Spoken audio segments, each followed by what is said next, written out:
everybody, it's time to hear about the worst rares to open at your core set 2020 pre-release.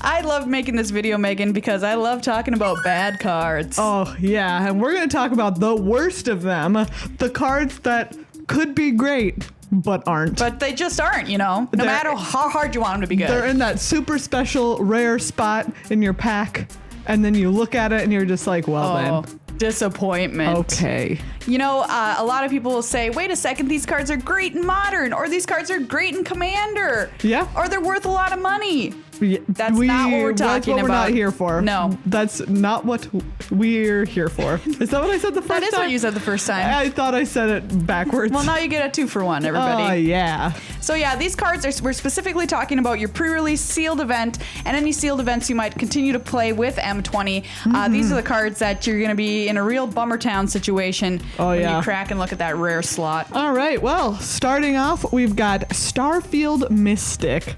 Whew, you know, it could be worse. It is a 2/2 for 1 and a white. I guess it's at the very least, it's a bear. At least it's a creature, but is that what you want to be saying about your rare? No. It's a human cleric. Enchantment spells you cast cost 1 less to cast. Whenever an enchantment you control is put into the graveyard from the battlefield, put a +1/+1 counter on STARFIELD Mystic. Like, you just can't have enough enchantments in limited to make this good. It would need to be, gosh, like 7, 8? Yeah, I don't even know. Maybe, okay, here's the case where this is good. You have 8 pacifisms.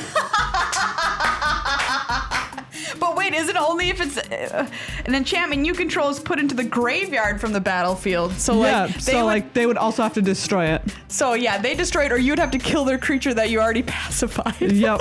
I mean, I don't know. I'm just saying that at least happening. then you could cast a pacifism for single white. Oh yeah. Okay, but that's true. You know, that is what it is. That is what it is. That's Magical Christmas Land if I've ever heard of a Magical Christmas Land. I mean, it's not even that magical though, or that Christmassy. No. It's just like a mediocre land. Slightly more value it's land. Like Memorial Day. Magic Memorial Day. It's like Magic Memorial Day. Anyways, next up, we've got Bishop of Wings. This is another creature. Yeah, so at least it's a creature, everybody. Yep. White for a 1/4. Hot dang. Wow, you got a 1/4. Go crazy. Because the rest of this text, unexciting. It is also a human cleric. It says, whenever an angel enters the battlefield under your control, you gain 4 life. Okay. And whenever an angel you control dies, create a 1/1 white spirit creature token with flying. Angels can't make spirits. That's wrong. I want to put that out there. I'm firmly against Flavorfully, this. you don't like this? No. Yeah, I kind of agree. I don't know why that's happening. Me neither. That's terrible. Angels, why? I mean, why are they already dead. They're already dead. Yeah. They are already special spirits. Which was like the working name for angels before they were named angels. I don't know. Are they? They're a real good ghost. Yeah. Good ghost. Look, if you're casting an angel, you're already doing great. You don't need this dumb rare. No, you really don't. I mean, I guess like play it if you want to hit your playables, but yeah, it's really not going to do much for you. I think this isn't going to push you into white. No, at all. Definitely Neither of these cards that you're talking about are. I think that the best case scenario for this card is out of your sideboard against a really aggressive deck. Yeah, that way you have a 1/4 to block. Yeah. All right. There you go. It has some use, I guess. Which is what I hope my tombstone says. It had some use, I guess. Moving on to our next one. This card we wanted to call out because it is flashy and it does seem super cool. Yes, and the art on it is A+. Gorgeous. Gorgeous. Scheming Symmetry. Choose 2 target players. Each of them searches their library for a card, then shuffles their library and puts that card on top of it. Okay, maybe. It's a tutor! Maybe you're gonna get a really great card. But what if your opponent gets a better one? Yeah, that is exactly the question you need to ask yourself. Like, you're not what playing are you Magic gonna do? in a void here. Exactly. You're like, I'm gonna go get my removal spell for their best creature. Guess what? Maybe they're going to get a better one. Maybe they're going to get their own removal spell for your best creature. You simply don't know. You're just giving your opponent the opportunity to get whatever it is that they need. Yes. And I can't Do you want to risk that? I've thought about it a lot if I would play this card if I open it. Yeah. It's obviously not going to push me into black. No. Do you do it for the lulz? I mean, I do it if my opponent's deck sucks. Huh? But Maria, what if what they go and get is like their bomb rare? Yeah, I know. Just don't do it. It's not gonna be worth it. Like I want it to be. I know. But here's a case where you play this card. Two-headed giant. Ooh yeah. That's when this is great. This is going to be so good. You know, we always have an honorable mention spot for rare lands. Yes. This is a rare land so bad, it gets its own spot. It gets its own nomination here. It's so bad. Field of the Dead. Gross. Wow. Land. Enters the battlefield tapped. It should do something great for that, right? Oh, yeah, it should. That's a major drawback. Tap. Add colorless. Okay. Not even going to help you hit your color mana requirements. No, just colorless. Nope. All right. Go Whenever on. Field of the Dead or another land enters the battlefield under your control, if you control 7 or more lands with different names, create a 2/2 black zombie creature token. Okay. 7 you or could more. make this happen if you are playing 5 colors and you have both this and Lotus Field. Wow, good job. In that case, please send us a photo because you've done it. Go to town. You're going to make one zombie and then die. And like, what do you get for your efforts? You get a 2/2. You get a zombie. You get one single 2/2 zombie. Wow. How is this? I'm like, is this actually what this card does? That's it? That is it, Maria.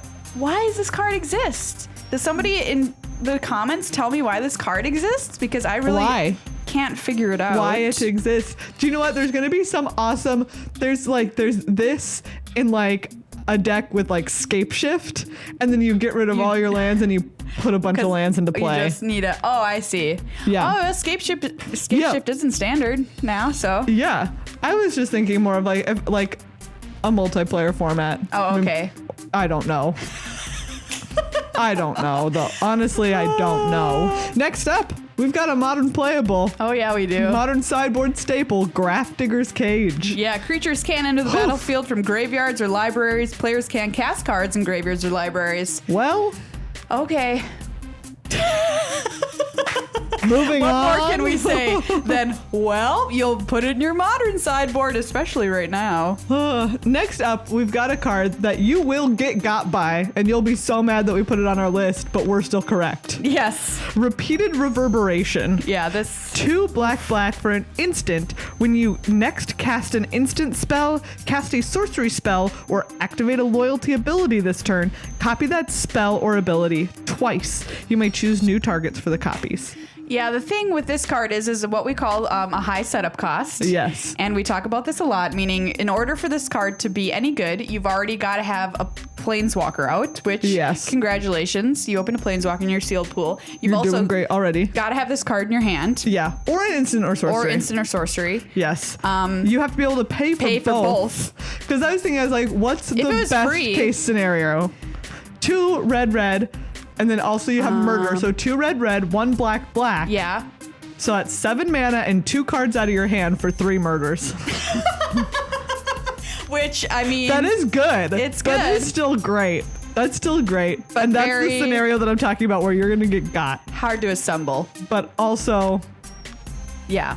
Also... Your opponent also has to have 2 things that you want to kill. 3 things. 3 things. You get 3 murders. Oh, yeah, 3 things you want to kill at that point in time. You get 3 murders. Which, you win the game in that case. But it is a very, very high setup cost, and that should not be underestimated when you're building your deck, okay? Yes. Because imagine having this stranded in your hand with nothing, with no instant or sorceries. You're just going to wish it was a 2/3. It's going to just be nothing. It's going to be a flat brick living in your hand. You're going to wish it was a Riparian Tiger. And then you're going to draw... We're going to bring back the classic Riparian Tiger test. 4/4 trample for 5. Yeah, I would rather it be that. Would you rather have a 4/4 trample for 5? Absolutely. And my favorite part will be when you draw something that you don't really want to triplicate. Yeah. And then you're just like, well, I've got this thing, so should I do it? Like, oh, here's my opt that I do 3 times. I guess that's... Because I haven't drawn another thing yet. Yeah. Sad face. All right, we've got Mystic Forge up next. But it's a Mystic Forge! Another artifact. Yeah. 4 mana. You may look at the top card of your library anytime. Okay. Cool. I like that. You may cast the top card of your library if it's an artifact card or a colorless non-land card. Oh. Okay. Tap, pay 1 life, exile the top card of your library. I mean, people are going to be like, hey, it's going to help you with later on. It's going to help you get better draws. And it will, but at the cost of 4 mana and a card out of your deck.